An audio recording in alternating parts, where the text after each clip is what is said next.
नमस्कार, आप देख रहे हैं अखंड भारत न्यूज में हूं आपके साथ अभिनय मिश्रा। आइए रुक करते हैं खबरों के। जन स्वराज पार्टी के बनने को लेकर प्रशांत किशोर का बड़ा बयान। बोले, बिहार को बदलने के लिए सब लोग मिलकर दल बनाइए, चुनाव लड़ाने और जिताने की जिम्मेदारी मुझ पर छोड़ दीजिए। जन स्वराज पदयात्रा के 166वें दिन की शुरुआत सारण के कोपा नगर पंचायत स्थित गांधी स्मारक हाई स्कूल में सर्वधर्म प्रार्थना से हुई। इसके बाद प्रशांत किशोर सैकड़ों पदयात्रियों के साथ कोपा नगर पंचायत से पदयात्रा के लिए निकले। आज जन स्वराज पदयात्रा देवरिया, संवरी, विष्णुपुरा होते हुए जलालपुर प्रखंड अंतर्गत किशनपुरा पंचायत के काली मंदिर मैदान में जन स्वराज पदयात्रा शिविर में रात्रि विश्राम के लिए पहुंची।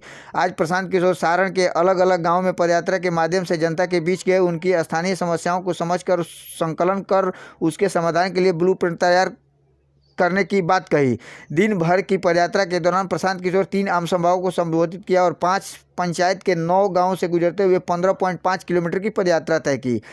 बिहार को बदलने के लिए सब लोग मिलकर दल बनाइए, चुनाव लड़ाने और जिताने की जिम्मेदारी मुझ पर छोड़ दीजिए। प्रशांत किशोर जन स्वराज पदयात्रा के दौरान सारण में एक आमसभा को संबोधित करते हुए प्रशांत किशोर ने कहा कि पदयात्रा के दौरान मिलने वाले लोग मुझसे पूछते हैं कि आप दल कैसे बनाएंगे, तो मैं उनको बताता हूं कि पदयात्रा करने का एक उद्देश्य है। जैसे दही को मथ कर उसमें से मक्खन निकालता है, उसी प्रकार गांव, शहर, कस्बा और देहात में से मथ के सही व्यक्ति को निकालना है। जब पदयात्रा पूरी होगी तब सब एक साथ बैठेंगे जो बिहार को बदलने के लिए काम करना चाहते हैं और वो चाहते हैं कि दल बने तो दल बनेगा। अगर दल बनेगा तो वो दल प्रशांत किशोर का नहीं होगा और न ही किसी जाति, व्यक्ति या भी किसी परिवार का होगा। वो दल होना चाहिए बिहार के उन लोगों का जो चाहते हैं दल बने। इस सब बातों को सुनकर जनता कहती है कि ये सब बात तो ठीक है, लेकिन चुनाव कैसे जीता जाएगा? हमारे पास चुनाव जीतने की कोई समझ नहीं है, साधन नहीं है और ना ही कोई व्यवस्था है। उन्होंने जनता से कहा कि आप साधन की भी व्यवस्था की, पैसे की और संसाधन की, इन सब की चिंता आप अपने भाई, अपने बेटे प्रशांत किशोर पर छोड़ दीजिए और अपने बच्चे के लिए खड़े हो जाइए। बिहार में गरीबी का बड़ा कारण है प्रति व्यक्ति आय का सिर्फ 35,000 होना। देश में लोगों की प्रति व्यक्ति आय 1,45,000 है। प्रशांत किशोर जन स्वराज पदयात्रा के दौरान सारण के जलालपुर में एक आम सभा को संबोधित करते हुए प्रशांत किशोर ने कहा कि बिहार में 100 में से 5 ही आदमी ऐसा है जो आमदनी के लिए खेती करता है। आपके पास न तो शिक्षा है, न ही खेती है और न ही पूंजी है। अगर आपके पास पूंजी होती तो आज 4 भैंस खरीद कर दूध बेच सकते थे, 50-100 मुर्गी पाल सकते हैं और कोई रेडीमेड की दुकान खोल सकता है, कोई टेम्पो खरीद कर उसको चला सकता है। लेकिन बिहार में एक आदमी एक साल में औसतन 35,000 रुपये कमाता है और पूरे देश की प्रति व्यक्ति औसत आय 1,35,000 है। बिहार में जब खाने को ही नहीं बच रहा है तो पूंजी कहाँ से बचेगी? सरकार भी ऐसी कोई व्यवस्था नहीं कर रही है कि यदि आपके पास पैसा नहीं है तो आपको बैंक से कर्ज मिल सके। अगर सरकार ऐसी व्यवस्था कर सके तो उससे भी कोई व्यापार शुरू किया जा सकता है। जब बिहार में शिक्षा व्यवस्था ही नहीं, खेती से कोई लाभ हो नहीं रहा है और रोजगार की व्यवस्था भी नहीं है तो बिहार गरीब से बाहर कैसे निकलेगा? आइए इन सब मामलों में प्रशांत किशोर ने क्या कुछ कहा, खुद उनके मुंह से सुनते हैं। आदमी कहता कि तो भैया ये बताई कि दल कैसे बनी, तो हम रवा के बतावत तानी, हम पैदल चलत तानी। एकर उद्देश्य बा कि गांव, शहर, कस्बा, देहात से जैसे रवा दही के मथ के मक्खन निकालीला, वैसे ही हम चलल बानी गांव में, समाज में मथ के सही आदमी के निकाले।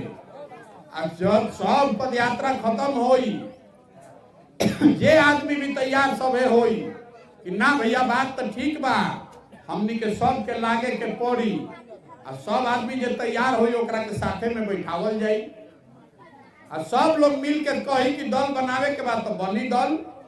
लेकिन अगर दल बनल तो दल प्रशांत किशोर के ना होके के चाहिए। वो दल किसी जाति का नहीं, किसी व्यक्ति, किसी परिवार का नहीं। वो दल होना चाहिए बिहार के उन सारे लोगों का जो हमनी के सब लोग मिल के बनाओ और सब लोग आगे मिल के चलाओ। आदमी कहता कि सब बात भैया ठीक बा, लेकिन ये ना बताई कि चुनाव कैसे जीतल जाए। हमनी के तो समझे नहीं थे, साधन नहीं थे, व्यवस्था नहीं थे। तो जन स्वराज वही व्यवस्था है। अब साधन का, व्यवस्था का, संसाधन का, रणनीति का, जाति बल, बाहुबल, धन बल, सबका चिंता अपने भाई, अपने बेटे प्रशांत किशोर पर छोड़िए और अपने बच्चे के लिए खड़े होइए। आदमी कहता हमरा के कि दल बनाई रउआ पीछे हमनी के बानी जा तन मन धन से। तो हम पहले ही हाथ जोड़ता नहीं, हमारा पीछे खड़ा होके से ना होई, हमारे पीछे खड़े होने से नहीं होगा। आपको अपने बच्चे के पीछे खड़े होने की जरूरत है, अपने बच्चे के भविष्य के लिए खड़े होइए, तभी बात बनेगी। तो जो 100 आदमी में 95 आदमी जो खेती किसानी से जुड़ल बा, वो चाहे तो पेट भरे खातिर खेती करता, चाहे खेत में मजदूर बा। 5 आदमी ऐसा बा जे खेती किसानी करके कुछ आमदनी करत होके, तो शिक्षा रवा बिजुन बाना और खेती किसानी के अवसर बाना। तीसरा बच गई पूंजी। अगर ये दोनों ना नहीं थे, लेकिन पैसा अगर होके हाथ में, तो वह 4 गो भैंसे खरीद के अपन दूध के काम चालू कर दे, 50-100 गो मुर्गिए पाल ले, कोई रेडीमेड के दुकानें खोल ली, 2 गो गाड़िए चला ली, टेम्पू चलवा ली।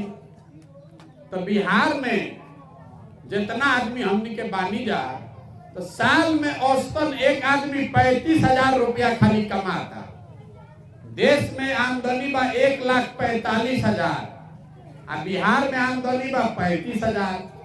तो यार खाही के नहीं जुटत तो पूंजी कहाँ से बची? आ सरकार कोनो ऐसा व्यवस्था कैले नहीं थे कि जरा बिजुन पूंजी नहीं थे, पैसा नहीं थे, अगर बैंक को इनसे कर्जा मिल जाई, जैसे रवा बिजुन किसान क्रेडिट कार्ड बा, तो खाद किने के होता तो कर्जा लेके अपन खाद छीट देता नहीं। तो अगर सरकार ऐसा कोनो व्यवस्था कर दी कि रवा कर्जा मिल जाई, तो रवा कर्जा लेके भी अपन कुछ दुकान दौरी उद्योग करे लगती, व्यापार करे लगती। तो बिहार में जब ये तीनों चीज है नहीं थे, पढ़े के व्यवस्था है नहीं थे, खेती से के व्यवस्था है नहीं थे, रोजी रोजगार व्यापार के व्यवस्था है नहीं थे, तो गरीबी से निकलब कैसे?